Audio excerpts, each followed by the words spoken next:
Ta knjiga je nastala kot odgovor na... Ja, knjiga je nastala 20 let in opisuje življenje do mojega 25. leta starosti, ko stopim v skupino za ljudi s težavami v duševnem zdravju. Tu na tej točki se zaključi. Glavni junak Alen je od katerega sem naredil odmik ravno v zvezi s tem, ko sem se pogovarjal s svojim psihoterapeutom in me je predlagal, če mi je težko pisati, da naj pišem potem kot pod nekim drugim imenom, da se bom malce oddaljil in naredil neko distanco do vsega skupaj. Medtem ko je po 27 letih nastala tudi predstava Kriplov zagovor, ki pa je avtobiografska predstava, ki govori o tem, kako sem živel od tega trenutka, ko sem postal invalid, pa vse do danes. Tako da tukaj med nami pozdravljam tudi režiserja Matjaža Latina, ki je režiser te predstave, in pa svojega producenta Slavka Škorca, ki ste ga spoznali ob vstopu v sam prostor. Tukaj se je odvijala tudi predstava Krhkost, ki je prav tako režiral Matjaž Latin in je bil nekako uvod v to najino trilogijo, kjer naj tretji del še čaka in o njem intenzivno razmišljava. Tako da več o tem mogoče me bo zdaj napeljala tudi Andreja, da me kaj povpraša, pa kaj izzove iz mene, lahko pa seveda tudi vi vmes, če imate kako idejo, kar vskočite in kaj vprašate, da bo tak nek interaktiven, sproščen pogovor, da ne bomo imeli preveč zadreg. Ja, torej o predstavi se bova še pogovarjala, zdaj v začetku bova v ospredju se pogovarjala predvsem o knjigi in posledično o tvojih psihotičnih izkušnjah in tudi o poskusih samomora. V glavnem že zdaj vabima, kot je Simon povedal, k pogovoru, lahko se svobodno vključite, ampak jaz bi začela mogoče na začetku, ne. Aleksander Zadelj je v svoji spremni besedi, kjer piše marsikaj, se ustavil tudi ob tvojem podnaslovu, ko pravi, da se mu zdi mogoče malo bolj zgovoren kot naslov. Ampak jaz sem pa v tem naslovu opazila nekaj drugega, namreč gre za precejšnjo protislovje, borec, dnevnik nekega strahopetca. V glavnem, borca si ne predstavljamo kot nekoga, ki je strahopeten, se mi zdi. Ampak potem sem razmišljala, da pravzaprav to je neka rdeča nit, ki se vleče skozi cel tvoj dnevnik, ker imaš na eni strani popolnoma ponotranjeno življenje, pa zunanje življenje oziroma vtise drugih ljudi. Potem imaš med vulgarnostjo in poetično, recimo poetičnostjo pelješ jezik, ali med resničnostjo in domišljijo, ker pravzaprav sploh ne moreš ločiti. Skratka, za celo tvoje pisanje se mi zdi, da so zelo značilna ta nasprotja oziroma neki vmesni prostor. In me zdaj zanima, ali je naslov nastal namenoma, spontano, si to zavestno počel, te vmesne prostore, ali kaj se je dogajalo? Ja, v bistvu to mogoče iz te neke anekdote, da sem na Akademiji za gledališče, radio, film in televizijo veljal za razrednega borca, o čemer pišem tudi v knjigi. To pomeni, da sem bil vedno tisti, ki sem vse svoje sošolce segreval, ko smo imeli v bistvu akrobatiko, ko smo imeli boks, ko smo imeli balet, ko smo imeli umetnost giba.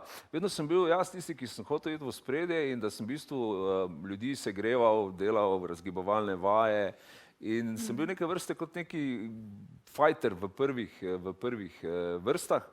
In me to nekako napeljalo na to, da ja, ves čas sem se izpostavljal, ves čas sem hotel biti v ospredju. Nekje v ozadju pa je bil ta strah, ta strahopetnost, da se ne bi pokazal kot manj vrednega, zafrustriranega, človeka iz delavske družine, ki se mora soočati z intelektualci, nekoga iz delavskega razreda, ki se mora nekam povzpeti in pokazati intelektualno vrlino, se pravi med strahom, kot si ti rekla, med to nasprotnostjo, da po eni strani hočem izstopati, da hočem biti nekaj posebnega, da se hočem pokazati, da hočem biti dober, da hočem biti najboljši, da hočem biti perfekcionist, v vsem najboljši. Po drugi strani pa ta strah pred neuspehom, o katerem pišem, pa me ravno čakal na tej zloglasni AGRFT. Zdaj mi povej ta zloglasni AGRFT. Za ta študij je značilno seveda ustvarjanje tak ali tak, ampak tudi razkopavanje po sebi, dekadenten način življenja verjetno spada zraven. In vsaj v tistem času, ko si še ti tam študiral, tudi mogoče vprašljive pedagoške metode, v smislu človeka je treba uničiti in razgraditi na prafaktorje, da ga lahko na novo vzpostaviš. Ali misliš, da je ta način življenja pripomogel, pospešil recimo ta neravnovesja, ki so vodila v bolezensko stanje? Vsekakor je način življenja, ki je takrat na AGRFT postal ne samo dnevno aktivnost, kjer sem bil ves čas v pogonu, tudi nočno življenje.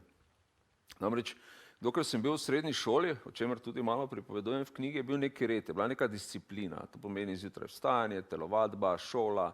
Iz šole v bistvu najprej malo učenja, potem pa dramski studio, igranje do večera, potem pa vseeno domov in ob 10:30 spat. In v bistvu sem 4 leta živel totalno disciplinirano življenje, potem pa, ko sem nekako prišel na AGRFT, tako da bi vse skupaj spustilo. Prvič tudi ta kontrola, ki sem imel doma s starši, tudi mogoče neki ta odnos, ki sem ga takrat imel s svojim dekletom, ki ga tudi opisujem v knjigi. In nekako so te zavore, po štajersko bi rekli bremze, so se spustile. In kot da bi me vrglo v neki ta boemski način življenja, da moram v bistvu ugotoviti, kje so te meje. Samo nisem si pa predstavljal, da bom šel čez to mejo. In ta prehod čez to mejo pa bila ravno so bili pa ravno te tirnice, na katerih sem se v bistvu znašel leta 96, 4. decembra, o kateri tudi govorim v tej predstavi Kriplo za govor, na dan pred Miklavžem. Ampak tu pa vam vsega ne smem izdati, to morate pa priti predstavo pogledati, da vas v bistvu malo pritegnem tudi na ta način. Se ti zdi, da je se mi zdi, da si se nekaj časa, tako si se strastno predajal discipliniranemu življenju, si se potem z enako strastjo dekadenci predajal, da mogoče nisi našel nekega ravnovesja. Ja, to je tisto, kar sem rekel, da sem vse počel do skrajnih meja, da sem hotel se disciplinirati do neskončnosti, postati športnik, atlet. Takrat sem imel svoje telo res, kot tudi kolega vesta, natrenirano, naštudirano, delal sem sklece na glavi, delal sem salte pred kavarno tukaj, gledališko, skratka, skakal v bazen, skakal z višin. Skratka, po eni strani totalna discipliniranost, na drugi strani pa potem seveda ta opustitev vseh teh zavor, vseh teh meja, kar seveda vodi v neko dekadenco, vodi v in to, da sem ostal živ, je v bistvu sreča, res. Zdaj, eni pravijo, da je to namenjeno, da je to ta krog, ki ga moramo prehoditi. Eni se sprašujejo, če tudi vedno prehajamo isti krog, ampak to bom prepustil tem duhovnim mojstrom, ki o tem včasih radi razpravljajo. Jaz sem v bistvu zdaj ostal bolj zemeljski. Na to me je v bistvu privedla tudi moja partnerka, s katero živim, da je v bistvu ta zemlja in me včasih, ko jaz poletim k nekim višavam, nekemu nebu spet, ali pa me zanesejo moja čustva, pa to, da imam ob sebi v bistvu sopotnico, ki mi reče, mogoče bi pa ti zdaj nekaj naredil, tako malo posodo pomil, pa malo kaki šrauf za šraufa, pa to, da se malo prizemljiš. Tako. To se zdaj spomnim neke anekdote. Mislim, da je Vinko Dolenc, Prešernov nagrajenec, ne vem kdaj, glasbenik je bil. Je bilo tudi eno vprašanje v intervjuju, mislim, novinarka ga je vprašala, vaša mama je bila verjetno zelo vesela, ko ste vi harmoniko igrali pa eksperimentirali, ko ste bili mali. Pa je rekel, ne, veš, moja mama je rekla, Vinko, jaz bi zarada, da ti nasekaš drva. No, ampak zdaj, če se vrnem nazaj k tvojemu dnevniku. Ta dnevnik je nastajal v času tvoje zadnje hospitalizacije kot neko terapevtsko sredstvo, ampak me zanima, ali je avtentičen, ali so bili posamezni kasnejši posegi potrebni.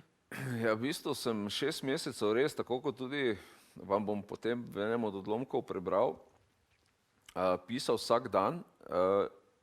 Seveda so to bili neki zapiski, iz katerih sem potem 20 let oblikoval in razširil celotno zadevo, da je imela nek smisel, da je bila tudi poglobljena. Vmes sem tudi sam neke stvari spoznaval in se na podlagi, se pravi, kot tudi v uvodu povem, predhodnih razmišljanj, naredil neko splošno razmišljanje, ki je, bolj strokovno sem to povedal v knjigi, zdaj ne znam tega ponoviti, v bistvu iz neke splošne na svojo individualno osebnost, ki jo v bistvu potem predstavljam tukaj v tej knjigi, Posegi so seveda bili tudi na začetku, v uvodu, v bistvu kot uredniška sekcija napiše, to prepuščam vam domišljijo, če je to res uredniška sekcija napisala, sem to sam napisal, skratka, da je to ena plat zgodbe, ena medalja in da so včasih stvari pretirane in da so včasih stvari morda tudi neresnične. To je seveda pač pogled enega najstnika, ki je tako doživljal to realnost, kako se pa pol seveda to odraža in kako se je odražalo na drugih, na sami življenjski poti, je pa seveda vprašanje, ki se zastavlja mogoče tudi bralcu, ko bo bral to knjigo. No, tu pri tej uredniški sekciji, to misliš verjetno opomba izdajatelja, Tako. specialist, psihiater, prijatelj, režiser. Tu je res, ta uredniška sekcija je na začetku zelo poudarjena. In tu se mi pa je zdelo, pravzaprav zakaj tako zelo previdno v jedro, torej v dnevniški zapis. Ja, to je v bistvu mogoče ta previdnost, da jaz vseeno nisem strokovnjak na tem področju, nekem psihološkem ali kaj, da bi zdaj solil pamet ljudem, kako in kaj in kakšne so rešitve. To je zgolj pogled, to je zgolj ena impresija, tudi lahko do določene mere eno občutenje, skozi katerega sem kot mladostnik šel. In to v bistvu ne daje nekega strokovnega psihološkega pogleda na vse skupaj. Doktor psiholog Aleksander Zadel je rekel, da sem s to knjigo predvsem priznal svojo šibkost. In takrat, ko sem priznal svojo šibkost, je bilo to terapevtsko, da sem s to knjigo dal ven in sem v bistvu tu dalje šel naprej. Da to je nekje zapisano, nekje dano, izdano, da mogoče komu kaj koristi, ker se mi zdi, da kot življenje, ki mi je bilo podarjeno, da sem preživel tisto hudo nesrečo, da se mogoče zdaj po teh letih tudi sam dolžan, da družbi nekaj dam, da družbi nekaj povem, nekaj, kar me je težilo, da bi mogoče nekomu moja izkušnja povedala, da v življenju ni treba dati skozi tako težkih stvari, pa saj jih tudi ne dajo, da pridejo do nekih spoznanj. Ampak da po drugi strani tudi težka izkušnja lahko privede človeka v neko polno življenje, polnovredno na vseh nivojih in da spopadanje s strahovi, s katerimi se v bistvu zdaj soočam tudi, ko nastopam, ko se pogovarjam z vami, ko v bistvu tudi se lotevam ne samo igre, ampak tudi nekih drugih odkritih pogovorov, se soočam s tem strahom, s to posttraumatsko travmo, da bi v bistvu premagal na nek način, da me ne bi toliko preganjala, da ne bi imel ves čas občutka, da moram biti na preži, da moram se opazovati, da moram biti previden, čeprav seveda previdnost ni odveč, je pa seveda tu gre, če gre za patološko, bolezensko previdnost, je pa lahko tista, ki te ovira. Skratka, jaz še zmeraj iščem ta balans, to ravnovesje in skozi to knjigo je v bistvu to še bolj poudarjeno. In to iskanje boste mogoče, če boste brali, tudi sami nekje iskali in se spraševali, če je zdaj to bila ena pot prava, če je bila druga pot prava, kaj bi se zgodilo s tem mladeničem, če bi šel po drugi poti, če ne bi imel takih čustev, če ga ne bi mladost zapeljala. Skratka, ogromno enih vprašanj se pojavlja, ampak zdi se mi, da pozitivnih. Da na koncu je tudi nekak doktor Aleksander Zadel rekel, da ga konec ni razočaral. Upam, da tudi vas ne bo. No. Vsekakor je pa, kdo ima osebna občutja, svoja lastna, skozi katera je na nek način zmeraj negativno lahko. Ampak jaz skušam govoriti o tem, da kljub vsem težavam, kljub vsemu, kar doživljamo dan danes, skušamo ohraniti ta nasmeh, skušamo iti naprej in da se nam bo nekako vse skupaj dobro izteklo. No, to se mi zdi ena glavnih vrednot, no, mogoče tvojega početja, da je terapevtska ni samo za tebe, terapevtska je pravzaprav za vse nas. Ker se mi zdi, vsak pozna ta občutja ali pa vsak se je dotaknil svojega dna in se mi zdi, in o tem ne radi govorimo seveda, to so neprijetne stvari, ampak se mi zdi, da je tvoj primer en tak zgled, da je pravzaprav v življenju so vedno rešitve. Ne? No, tu bi zdaj mogoče ta odlomek ravno prebral, ki sem ga nameraval, pa smo se z Andrejo pogovarjala, kdaj bi ga prebral, da sem nekako zdaj začutil tako. Spontano sem začutil, da bi mogoče zdaj to prebral. No, sem si pa ravno za ta namen, ker se mi je zdelo, da bo mogoče malo temno, pripravil lučko. Evo, da bom lahko lepo videl. Lahko? Ja, izvoli. Super. Torej, dnevnik, vejica 192 piki. Torej se je dogajalo nekje 1900. Ne laži več, da si kuhal kavo in je vse skupaj razneslo. Priznaj svetu, da si hotel bridko smrt storiti, ker te je bilo strah prihodnosti. Zgodilo se je nekega jasnega večera. Nočem biti romantičen, toda ravno tedaj je sijala luna. Mesec se je visoko dvigal v zrak in okno je bilo odprto, tako da je svež zrak prihajal v sobo. Okoli mene samo tišina, sliši se le dihanje 2 pacientov. Da, spet sem v bolnici za duševno motene osebnosti, ali na kratko v umobolnici sem. Kako se mi je to zgodilo? Še sam ne vem. Kar naenkrat sem pomislil na samomor in vrgel v zrak celo stanovanje. A pustimo to. Bil je lep večer in jaz sem užival ob začetku pisanja nekega romana. Ne vem, če ne bo to le dnevnik vsakdanjih doživeti ali pisma, ki jih bom pisal sam sebi. Upam le, da me volja ne bo zapustila. Nekoč mi je en pisatelj rekel, da bi bilo dobro napisati vsak dan 1 stran in bi tako v enem letu napisal roman dolg 365 strani. Res dobra ideja, ampak jaz bi rad napisal knjižno uspešnico, ne pa nekega poceni romana, ki ga bo vsak zavrgel ali pa le bežno prebral. To ni šund, to je leposlovje. Zato pa sem začel s stavkom, zgodilo se je nekega jasnega večera. Ja, zdaj sem dobil asociacijo na film, kjer se glavni junak nenehno spominja nekega večera, ki pa je imel različne pridevnike. Nikakor ne mislim izbirati posebnih pridevnikov, da bi bil nekaj posebnega. Zato pa si želim spisati čim bolj normalno besedilo, ki bo vsebovalo vse mogoče, od čiste proze do poezije. Tudi dramaturškega zapleta ne bi smelo manjkati, kakor bom pač razpoložen in kakor bosta nanesla čas ter prilika. Pa še enega stavka se spominjam. Nekega lepega jutra v mesecu majniku je elegantna Amazonka na prekrasni aležanski kobili jahala skozi cvetoče veje bulonskega gozda. To je stavek iz Kuge, uradnika Granda, ki je v času karantene začel pisati svoj roman, da bi ljudje rekli kapo dol. Tudi sam se počutim zaprt med 4 stenami in morda bom ostal samo pri tem začetku.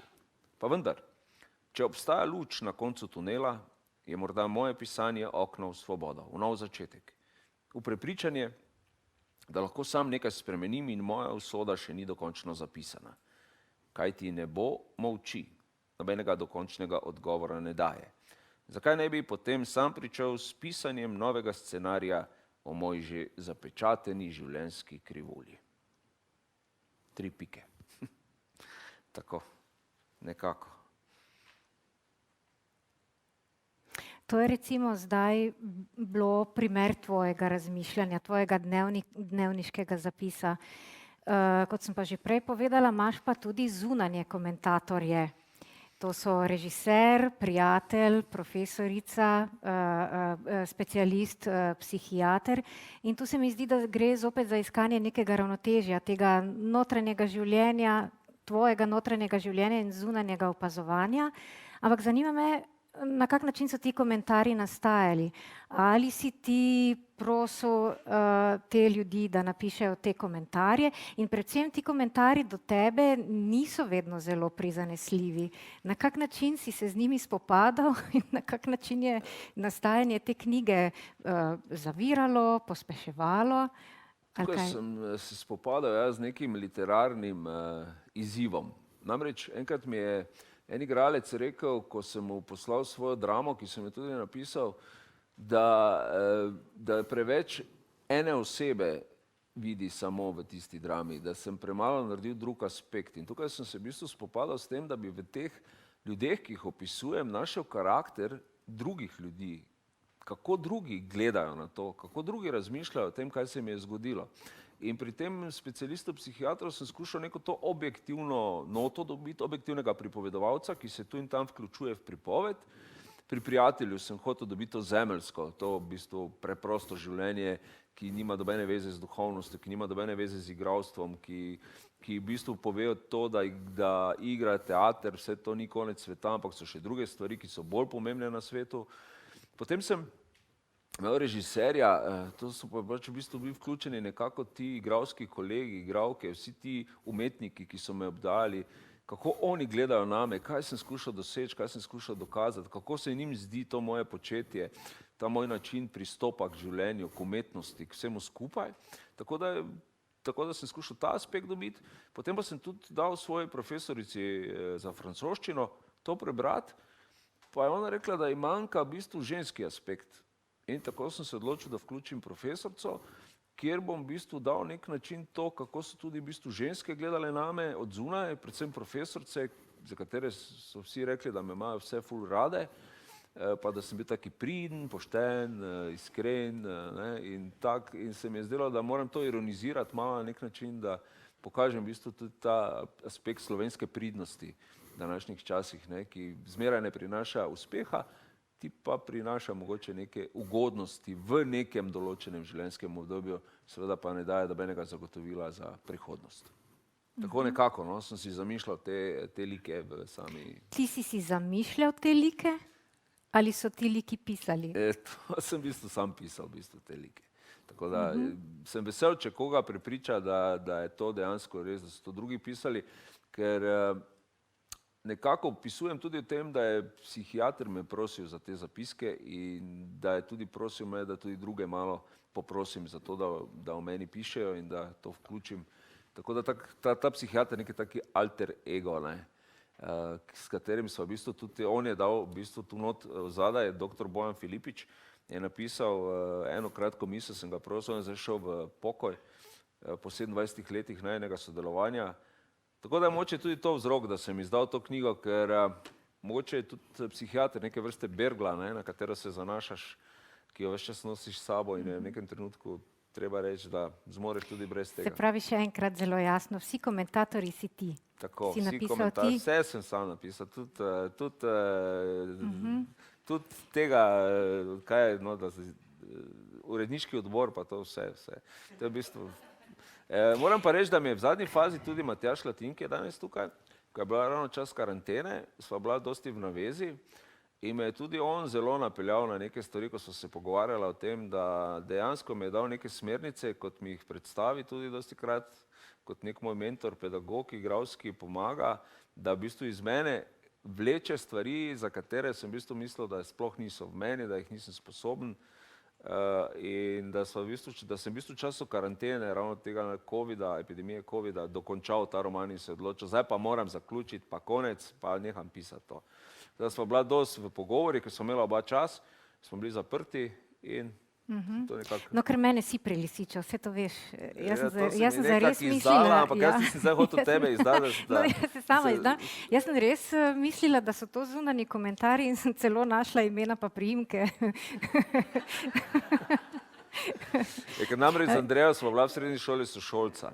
Včasih smo celo skupaj sedela v klopi. Ja, malo smo vedela, ne, drug za drugega. No, v srednji šoli smo zelo vedela, pa smo vseeno še vedela, kaj se dogaja, recimo na približno. No, ker potem sem te pa začela imeti tudi na sumu, da tudi dnevnik več ni avtentičen. Pa bom povedala, zakaj. Zaradi tega, ker ta 4 poglavja, ki si jih nanizal, ne, postajajo vedno krajša. In v bistvu vedno bolj kaotična. Se vidi en dramaturški lok, ne. In kar je recimo, kar se mi je kot bralki recimo zdelo, kot bralki, to zdaj govorim tak, prva bralka, neprofesionalna bralka, ti pripelješ do vrelišča in pol čaka človek, bralec, na tvojo osebno kataklizmo in je ni, ne. Te katarze, ki si jo cel čas čakal, je ni. Pustiš človeka praznih rok, o tem smo se tudi malo pogovarjala, ne? Vrelišče, potem je pa konec odprt. Ja, tudi eni pravijo, da ko sem z njimi kontaktiral, da ko so prebrali, da kot kriminalka, zveni lahko tudi, ne, neke vrste. Na nek način, ja. Eni, ki me poznajo iz Miklavža, so rekli, da si sploh ne morejo predstavljati, da bi kdaj bil takšen. No, to je treba povedati, da gre za obdobje res samo 5 let, da si bil takšen, ne? To gre za obdobje 5 let, ja. Turbulentnih, ne, res. In moja žena pa v bistvu se še niti ni prav odločila, da bi to prebrala. Tako da nekako, no, ampak pravim, to je pa tudi del življenja, ki nas čaka, ne, tako da verjamem, da bo enkrat se opogumila, ampak ona že tako vse to ve. Ker v bistvu govorim v Kriplovem zagovoru ravno o tem, da sem na nek način spoznal takrat, ko sem mi vse povedal In ker nisem mislil, da bo moja partnerka. Ne? In se mi v bistvu vse poje to, da se zdaj zlagati nekako ne znam. Ne znam lagati in ona v bistvu vse to ve. Te pa je rekla, ne bom šla še enkrat tega poslušati, kar sem že takrat poslušala. No, vidva imate tudi zelo trden zakon, recimo, treba povedati. Imaš 2 odrasla otroka, 3 otroke. To trdnosti zakona, vse veste, to je zmeraj. V tem trenutku je lahko tak, potem pa vse drugače. Ne? Ampak ja, se trudiva. No, 2 odrasla otroka. Ja, pa enega malega, ki zdaj 10 let bo star. Tako da ja, to poživi zvezo. Ja. Ni pa, v današnjem svetu pa se veste, ni dobenega pravila, dobene formule. Nikoli ne vemo, kako in kaj. Tako da se človek res rad previden glede teh napovedi. Ne. Kakorkoli, ampak do zdaj ne. Ja. Nekaj drugega me je še v knjigi zelo zbodlo v tvojem dnevniku. Vem, da si od vedno zelo veliko bral, tudi skozi pisanje se vidi, da se po svetovni literaturi zelo domače sprehajaš. Ne? Je pa tudi veliko govora o Dostojevskemu, Camillu, o Strindbergu, ki si bral v srednji šoli in na AGRFT.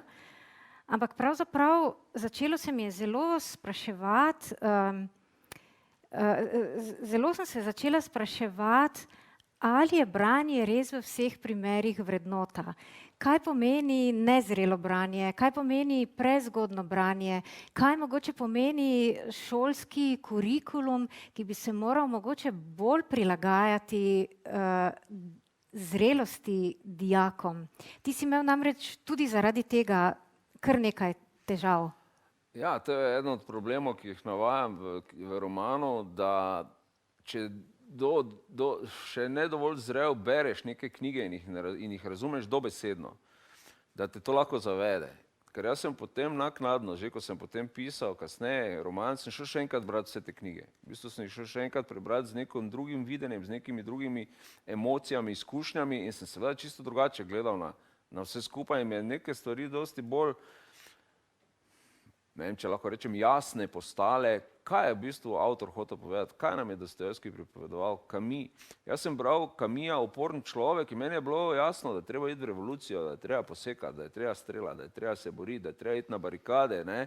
Ampak ko sem to ponovno bral sem pa ravno tudi, ko sem snemal Die Welt des sind noch grün z Markom Nabršnikom, gor na Mangartu, sem bral tega Camusa ponovno Uporen človek pa Sizifov mit.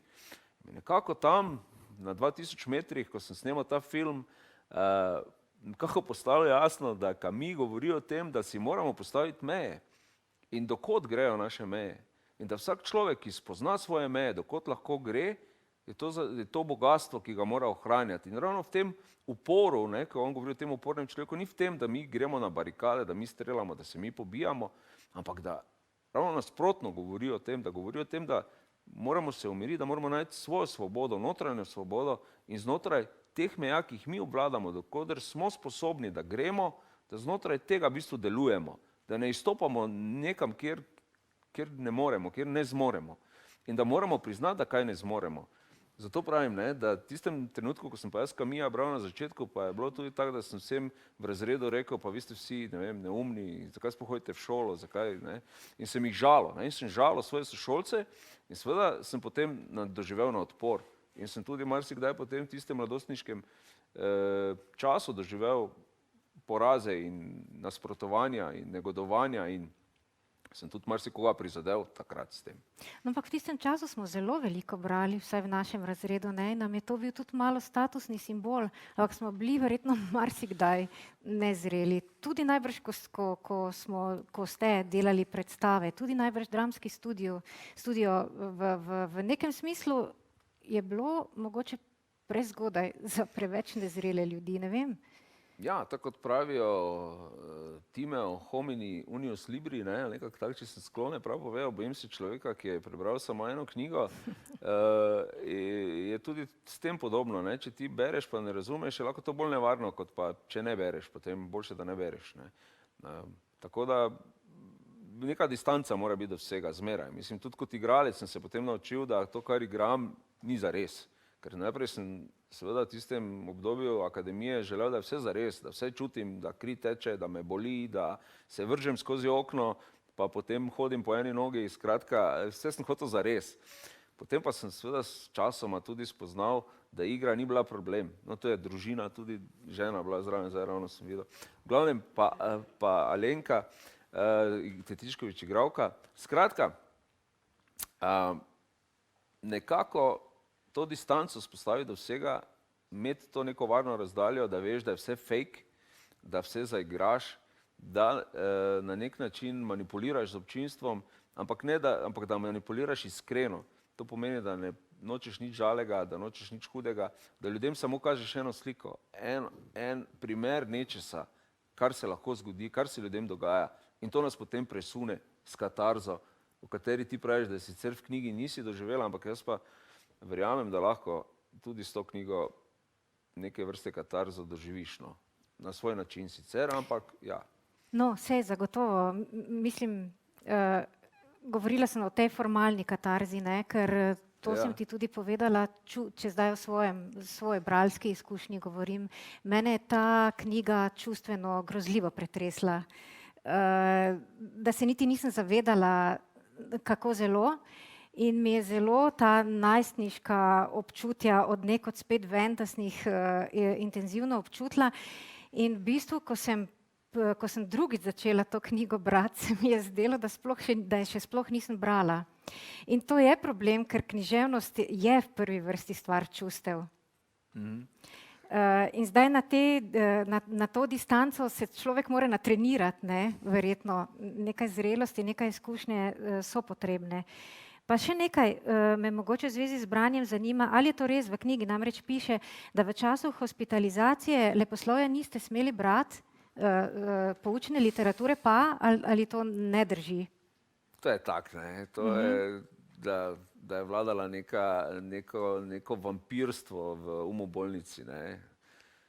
To je neka fama, ne. Zdaj jaz to v nekem trenutku izrečem v knjigi kot neko občutenje, ne, v bistvu umobolnice, kjer ti kri pijejo s tem, ko ti injekcije šibajo ali pa tablete dajo, ne. Koliko je to res, a kaj, to si mora vsak sam mogoče predstavljati, ne, pa da je No, da leposlovja niste smeli brati. Ja, ni bilo nekih knjig takih, da bi si, se pravi, v tisti knjižnici so še bile same neke stare socialistične knjige, ampak to je po moje zaradi tega, ker tudi niso imeli denarja ali pa ni bilo povezave s knjižnico. Po drugi strani pa po moje tudi psihiatri so si želeli, da ljudje ne bi preveč čustvenih knjig brali, da ne bi bili preveč čustveni. Predvsem so si želeli, da smo pridni, ubogljivi, da lepo hodimo na sprehode. Jaz sem bil tudi referent za kulturo, pa sem bil referent za socialo, pa referent za šport, pa bil sem podpredsednik, pa predsednik. Tako da sem vse funkcije dal skozi, tako dolgo sem bil tudi tam, ne. Na koncu mi je potem tudi psihiater rekel, da lahko na faks hodim, tako da sem v bistvu zastonj bival v tej psihiatrični ustanovi. Vmes sem hodil na faks, malo sem hodil gor jesti pa piti, pa malo smo se hecali, pa imeli smo delovne terapije, pa nastopali smo, vmes sem tudi pel enkrat, tako, lahko sem se izživljal, vse svoje frustracije sem tam lahko ven dal, pa me noben ni obsojal. Tako da ena vrsta nekega ampak tiste samo beg, ne. Dejansko pol lahko pride do bolnišničnega sindroma. To pomeni, da se ti ne znaš odlepiti od tega in to je včasih dolgotrajen proces in eni nikoli ne grejo iz tega.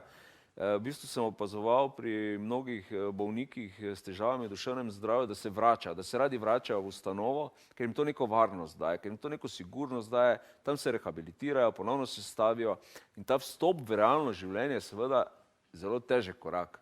Ni enostaven, moraš biti discipliniran, sam sem spremenil tudi način življenja, to pomeni, da ne pijem alkohola, razen res ob nekih priložnostih doma, pa to samo eno kupico za na zdravje, drugače pa ne. In mislim, da tudi to bilo bistveno pri meni, ta način življenja, da sem opustil vse te neke opojne substance, da to enostavno ni za mene. Kot Srbi radi rečejo, nije piće za svakoga. Eni pač tega ne prenašamo in očitno sem jaz to slabo prenašal in sem moral to dati stran. Medtem ko eni lahko komot po moje spijo, tudi kdaj kaj, sem pa tja, nič nimam proti temu, lahko se sprostijo, po moje pa so rožice. Problem je, če si ti agresiven, če ti napadaš ljudi, ko si, ne, moj bratranec je tudi danes tukaj, se spomni, kako smo za 1. november mošta se napili, pa kaj sem jaz potem vse delal, česar se jaz ne spomnim. Tako da on lahko z prve roke vam pove, kako je to izgledalo, ko smo preveč kaj popili. Tako da, če sem še tudi malo, grem na banalno varianto, moja teta, tudi njegova teta, v bistvu je prebrala v življenju 2 knjigi in ena od teh je ta moja knjiga in je rekla, ja, od vsega komentarja knjige je rekla samo eno stvar. Simon, nisem vedela, da si ti toliko seksal, ko si bil mlad. Tako da, to ono. Simon, kaj bi si pogledala? Odlomek iz knjige. Mislim, iz knjige, iz Cankarjevega doma, ko smo imeli v bistvu predstavo, kjer je bil tudi varuh človekovih pravic, pokrovitelj je bilo Združenje Ozara, tako da lahko v bistvu posnetek iz predstave Kriplo za govor, to je teaser, ki ga imamo tudi na Facebooku, tako da in na naši spletni strani Kulturno-umetniško društvo Borza.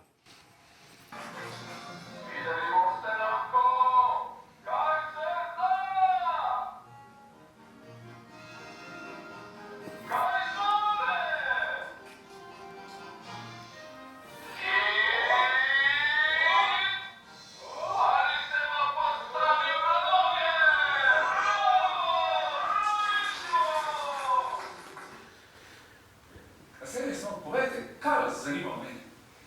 A naj se razgali, kot se za pravo sodobno gledališče spodobi? Ne začnem s svojim spolnim življenjem, da vas bom pritegnil. A vas to zanima?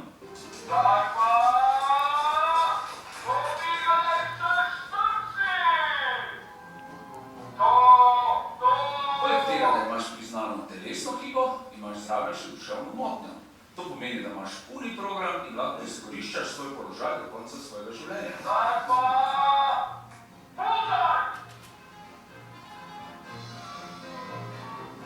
Drugače me je moj najstarejši sin tudi občudoval. Ko je učiteljica enkrat šole spraševala, kaj njihovi očetje najbolje znajo, je on rekel, moj ata pa zna najboljše hoditi. Jezus. Nima nog, pa hodi. Čudež.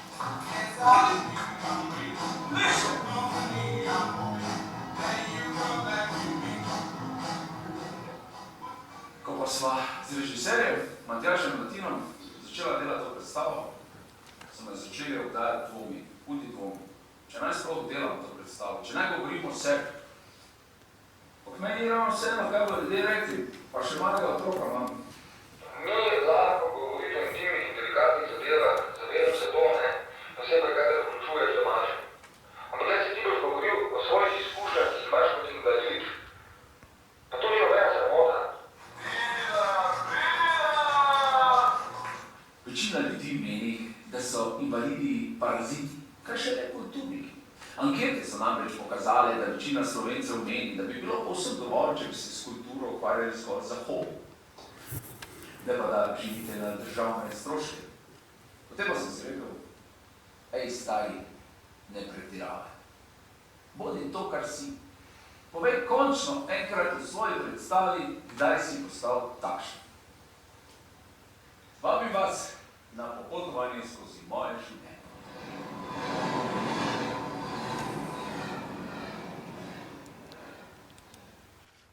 Tako.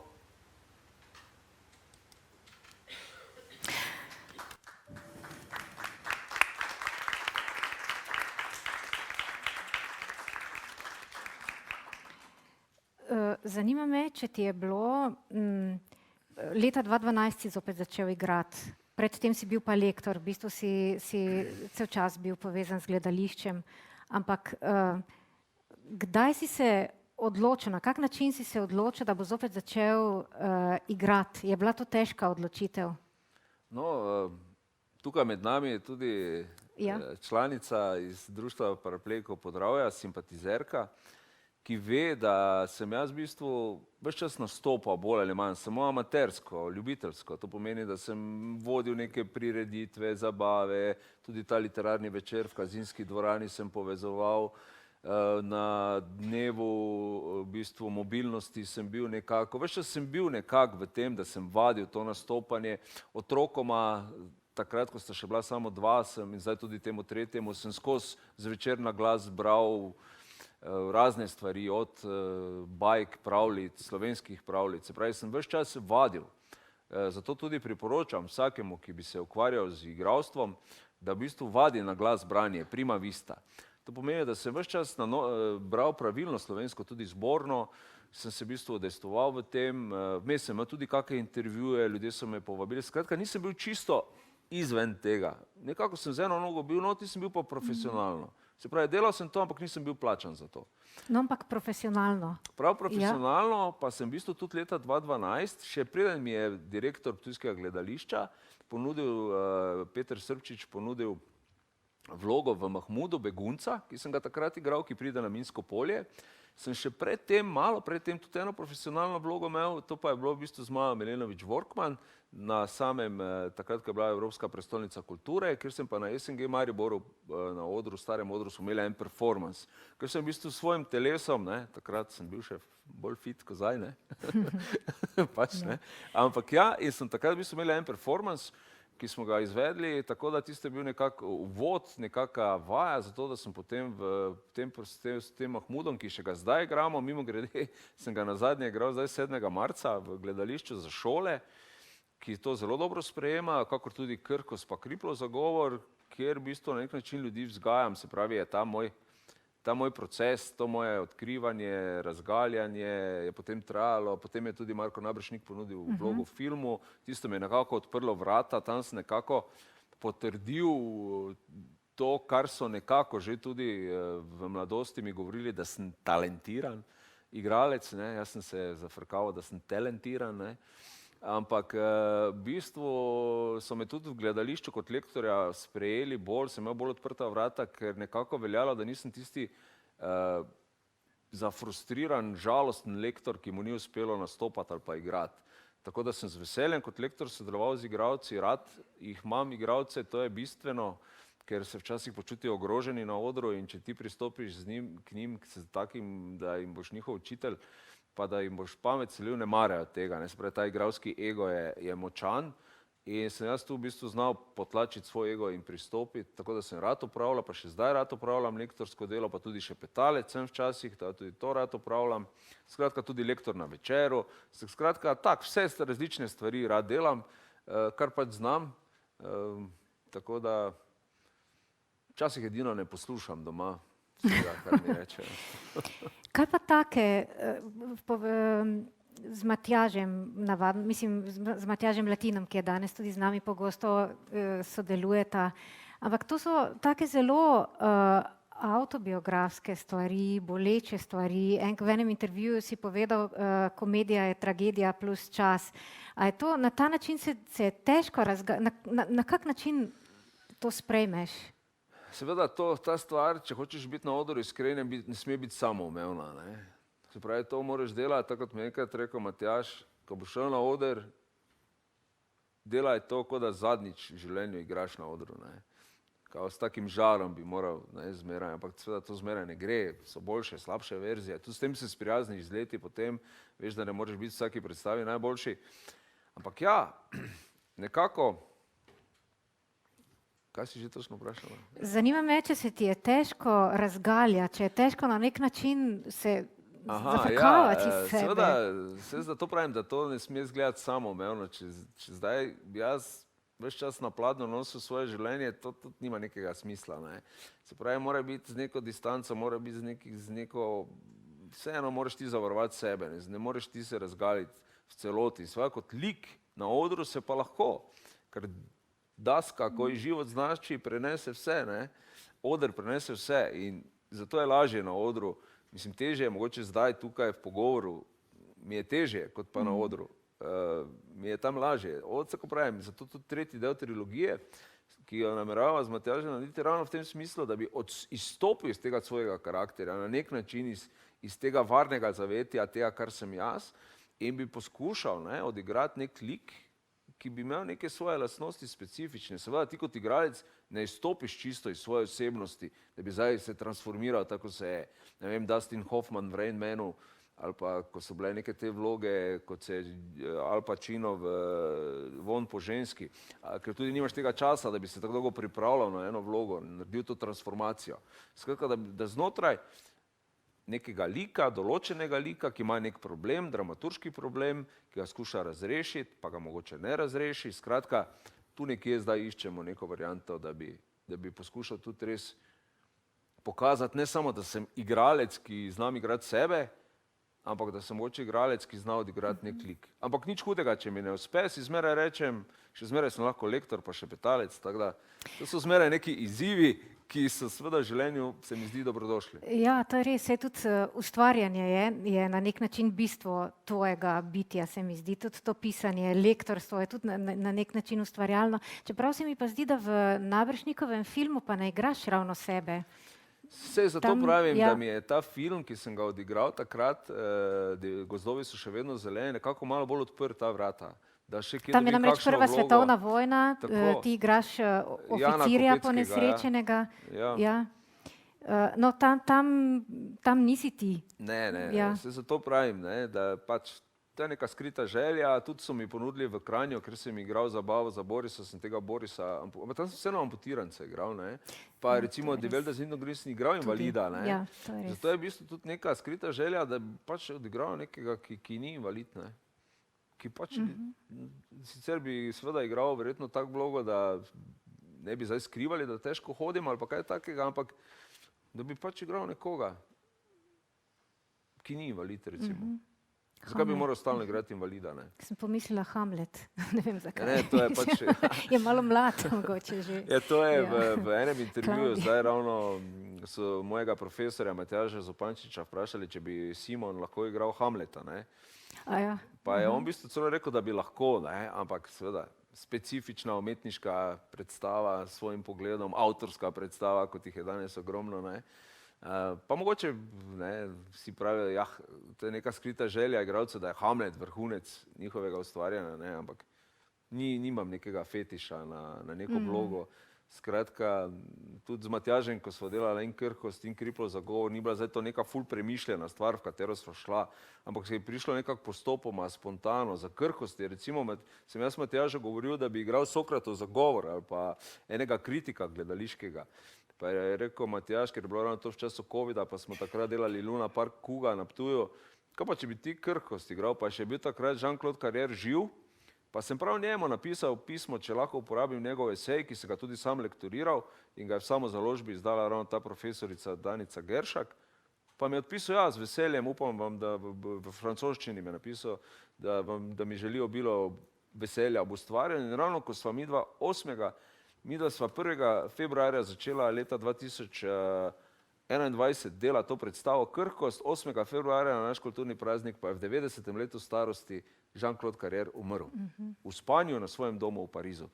Ne? Tako da nekako so neke stvari včasih povezane. Ne? Ja. Zdaj bi se malo vrnila še nazaj. V knjigi večkrat, v dnevniku večkrat omeniš delavsko poreklo. O tem sem pa začela razmišljati, pravzaprav, to je zdaj druga knjiga, ki mi je prišla na pot v kratkem, prej pa nikoli. Prva je bila Dijana Matkovič, ker je izrazito o delavskem poreklu in o nekih prikrajšanostih razmišlja. In me zanima, tudi ti na nek način, na ta način razmišljaš, ker ko si prišel na gimnazijo in ko si postal igralec, si zaznal verjetno nek manko, sem prav razumela? Ja, mislim, tudi sam ogromno besed nisem razumel, ogromno strokovnih besed, pa ne vem, patološko nisem razumel, kaj je, paradigma nisem razumel, kaj je. Ogromno je bilo nekih besed, ki jih nisem razumel, pa se mi je zdelo, da jih ti intelektualci uporabljajo, ko so bili tudi profesori. In se mi je zdelo, da moram to raziskati, da moram to razumeti, da potem, če bom to dojel, da bo to me dvignilo, ne, med umetniške ustvarjalce, da bom potem več vreden. Ampak na koncu sem spoznal, da je največ vredno življenje. To, kar je, to, kar si, tako tudi ste tu videli na tem posnetku, zakaj ne bi končno v svoji predstavi povedal enkrat to, kar si, to, kar se ti je zgodilo, kdaj si postal tak, kot si. In to se mi zdi najpomembnejše, ta življenjska vrednota. Ni važno, koliko knjig je človek prebral, ni važno, kje je bil, s kom je bil, kaj je bil, važno je to, kak je človek si, kako znaš ti pristopiti do ljudi, kako se z njimi pogovarjaš. Moje ime v hebrejščini baje pomeni tudi tisti, ki posluša, da jaz tudi rad poslušam, prisluhnem in če lahko pomagam, če ne morem, če sem slabe volje, pa se tudi umaknem v svoj kot. Ampak se ti zdi, recimo prej si govoril, borec in strah smo prej govorila, Ja. da je bil nek globok strah v tebi. Misliš, da je tudi to neko poreklo bil razlog za ta strah, Ne, mi smo sram? bili pač vzgojeni v smislu te avtoritete. Mi smo naša generacija še zelo spoštovala avtoriteto. To pomeni, kar so nam starši rekli, kaj nam je Tito rekel, ne? Učite se, učite se, učite se, ne? To je bilo, takrat je bila to vrednota, tudi branje, kot si rekla, to je bila vrednota, to danes ni vrednota, ne taka, kot bi si mogoče želeli. Avtoriteta ne pomeni več nič, vsak lahko vsakega tika, vsakemu lahko reče, kaj si misli, ne? Pa nič, pa gre to veter, potem pa vsi to pozabijo, pa čez nekaj časa spet isto, ne?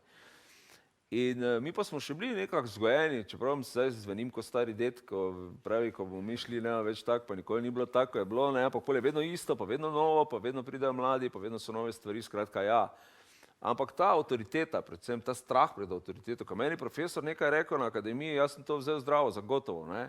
Nisem pomislil, da mogoče, da je on tudi človek, da ima on tudi napake, da mogoče mu ni treba vsega verjeti, ne. Ampak se verjetno grejo vsi ljudje, vsi mladostniki skozi neko to fazo, ki jo spostavijo, ne. Ker danes tudi že do svojih otrok imamo drugačen odnos, drugače jih nekako sicer ta permisivna vzgoja do neke mere, ja, poskušamo postaviti meje, ampak ni tisto, ko je on dal eno batino, pa je vse rešil, ne. Enkrat me je vrit brcnil foter, pa sem vedel, da več tega ne smem delati, ne. Danes pa razlagaš, se pogovarjaš, psihologiziraš, ne, psihiziraš, kritiziraš, ne, in analiziraš, ne, da priješ do sinteze, ne. Skratka, treba roman mogoče prebrati, da malo boljše, ne, tam razloženo, ko zdaj jaz tu improviziram. Ja, ne, mogoče še eno vprašanje. Vse to, kar se je tebi dogajalo, vsa ta tvoja čustvovanja, ljubezenska hrepenenja, želja po uveljavitvi, želja po slavi, ki pravzaprav zelo je normalna za igralski poklic, ampak to je pravzaprav tudi želja vseh mladih ljudi. Kaj misliš, da je pri tebi bilo drugače, da se je razvilo v psihozo? Ja, eden od teorij mojega psihoterapeuta je bil to, da so bile to mladostniške epizode. To pomeni, da v neki fazi, ko močno doživljaš to mladost, življenje, svet, ti tudi kakšni parapsihološki pojavijo. Ker so tvoji možgani, v bistvu tvoje tekočine v možganih tako močno izražajo to, ne samo seksualno moč, vizijo, vse skupaj, vse to je tako močno doživljaš, da pač realno začneš drugače dojemati. In v tem dojemanju seveda pride do napak. Ampak se pravim, verjetno, če ne bi bilo to povezano s substancami alkohola, pa z nočnim življenjem, pa neprespanostjo, ker tudi do psihoze privede, če ti par dni ne spiš. No, to se pa je tebi dogajalo, ne? In jaz pač nisem mogel več spati. In namesto, da bi takrat vzel eno tableto, pa bi zaspal, so me vzgajali, da tablete niso zdrave, ne. In pač nisem hotel vzeti tablet, ker tablete niso zdrave. In se tu zdaj niso zdrave, če jemlješ v takih količinah, ko so nezdrave. Se pravi, potem ugotovil, da vse, kar je v nekih pravih merah, v neki srednji meri, je lahko zdravo, lahko učinkuje. Ampak preden sem jaz to sprejel, je pač trajalo. Pomagal si tudi z jogo pa z meditacijo, kar je načeloma neko pomagalo v življenju, ampak se mi zdi, ti si to počel na tak način, da ti tudi tisto... Ja, tako kot si rekla, vse je bilo pretirano, vse je bilo do skrajnosti. Vstajal sem ob 4 zjutraj, da sem prišel na avtobus na drugi konec Ljubljane, tam sem šel na neki hrib, tam gori sem sedel, ne vem koliko cajta, sem mislil, se mi bo prikazala Marija, kot se reče, pa neki Buda, ne, da ga bom videl, ne, in seveda ga nisem videl, ne, na koncu samo lačen pa že in prišel domov, ne. In pol seveda, ne, sem bil razočaran, ne, in pol sem hotel, pa sigurno je, če vsi pravijo, da je, če vsi pravijo, da priješ do tega, enkrat priješ do tega, jaz sem prišel do črne luknje, ne, ko sem se zvrnil v posteljo, ne, s konjsko injekcijo v riti, ne, to je to, ne. Ja. No, ampak ker tudi tvoj dan je izgledal tako, da si vstajal ob 4, meditiral na gradu, šel na faks, cel dan bil na faksu, odigral predstavo, nisi mogel spati, naslednji dan spet isto, ne, in in to je trajalo, ja. Ja, dan za dnem. In to je trajalo predolgo in seveda logična posledica tega je bila psihoza, ne, ker noben organizem tega ne prenese, ne, jaz tako dolgo zdržal, tako da so eni rekli, da sem žival, ne, ampak ja, vsak se zlomi. Zato pa tudi krhkost, ne, vidimo, da je človek krhek, da ne gre to v nedogled. In enkrat prideš do točke, ne. Na srečo, tako pravim, sem ostal živ, ne. To, lahko bi pa že prej umrl večkrat, v drugih situacijah, pa ne bi delal samomora, pa sem bil že na robu, da bi me kaj povozilo ali pa da bi se kje poškodoval, tako da res je nekako bilo namenjeno, zgleda, mi dva danes 20. marca 2024. Teda ljudje, če še imate kakšno vprašanje, evo, Ja. a še pokažemo Lahko še pogovor? pokažemo pogovor, Mogoče še pa pogovor v vmes še Cankarjevem mogoče domu, kdo mogoče- razmisli in se opogumi za kakšno vprašanje, ne? Ja. Ja. Kako se mi je to zgodilo? Še sam ne vem, ker naenkrat sem pomislil na samomor in vrgel v zrak celo stanovanje. A pustimo. Tudi sam se počutim zaprt med 4 stenami in morda bom ostal samo pri tem začetku. Pa vendar, če obstaja luč na koncu tunela, je morda moje pisanje okno v svobodo, v nov začetek, v prepričanje, da lahko sam nekaj spremenim in moja usoda še ni dokončno zapisana. Torej, mi se ne razlikujemo toliko po tem, kaj se nam je zgodilo, ampak se razlikujemo po tem, kaj naredimo po tistem, ko se nam je nekaj zgodilo. Zdaj, klasična odgovor je, lahko se usedemo v kot in se smilimo in jočemo nad sabo, ali pa dvignemo rit in gremo živeti. In tukaj imamo človeka, ki je dvignil rit. Kako se mi, družba, soočamo s samomorom? Je to tisti zadnji stadij, recimo, razumevanja nas bližnjih nekoga, verjetno imamo vsi nekoga v naši bližini. Družba se ne zna soočati s tem izzivom. Mi to družbo malikujemo, v tej družbi malikujemo mladost, zdravje, veselje, srečo, uspeh. V bistvu govoriti o življenju in je to hvalnica življenju. Jaz ne vem, mogoče spet ne bom prav dobro razumljen, ne? To je hvalnica življenju in lepoti življenje skozi stisko, skozi bolečino. Mi ne razumemo, da je v resnici najbolj osmišlja človeško življenje bolečina. Brez bolečine ni nič, ni smisla, ni radosti, ni veselja, ni ljubezni. Pač to je tisti ventil bil, ki sem ga dal ven in sem ga dal v pisanje. Vse pravijo eni, da je to zdravilo, lahko samo terapija. Če vidite zdaj Simona, ga gledate, kako se on vam zdi, to je bolj retorično vprašanje, ni treba povedati, ne? Ma je normalen, ne? Ja, to se nismo zneli, da vmes to povedal, tako zdaj mi je prišlo, ampak točno to, ne? Kolikor želi deliti neko intimnost, ampak hočem reči, ko se ti odločiš deliti nekaj, kar se ti zdi smiselno, takrat ne, ko si močan, ampak ko priznaš svojo šibkost. Ko ne skrivaš več svoje šibkosti. Mi vsi mislimo, lahko govorimo o sebi, zdaj, ko sem močan, figo, požvižgamo se na to moč, ne? Lahko govoriš o sebi, ko sprejmeš, da si nepopoln, da si šibek. Vsak posameznik je odgovoren zase. Težko dajem nasvete ljudem, kaj pa naj naredijo, ko so v stiski, ko začutijo tesnobo, ne? In podaljšek tega, seveda, depresija, ne? Hospitalizacija in tako naprej. Ne? Ni formule, pa vsak dan znova, v bistvu je znova. Krhkost je v bistvu bila hvalnica življenja o tem, ko ste govorili, in to je to bistveno. Ne? Ni sistema, ni vere, ni zagotovila, ni smisla. Edini smisel je to, da vsak dan znova se temu prepustimo, temu življenju in ga začnemo z nule. Ne se pogovarjati. Ker če se ne znamo pogovarjati, je v bistvu to veliko slabše. Objemajte se, to se znate vsi, ne? Najdite si enega in se objemajte. In nič, jaz do zdaj, imam svoje leta, lahko rečem, nič do zdaj v življenju nisem najdel boljšega, da ti poboža dušo, napolni dušo, da ti nekdo pove, da te ima rad, da te ceni, da te spoštuje, da te sprejema, kot to, da se z njim objemaš.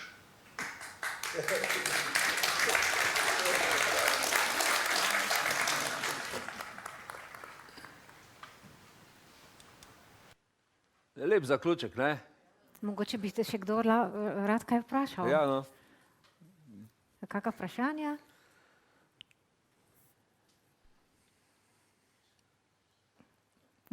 Težka vprašanja, ne. Nič, potem se zahvaljujem, Simon, najprej tebi. Zahvaljujem publiki za potrpežljivost in mogoče povabim k nakupu knjige in zaključujem večer.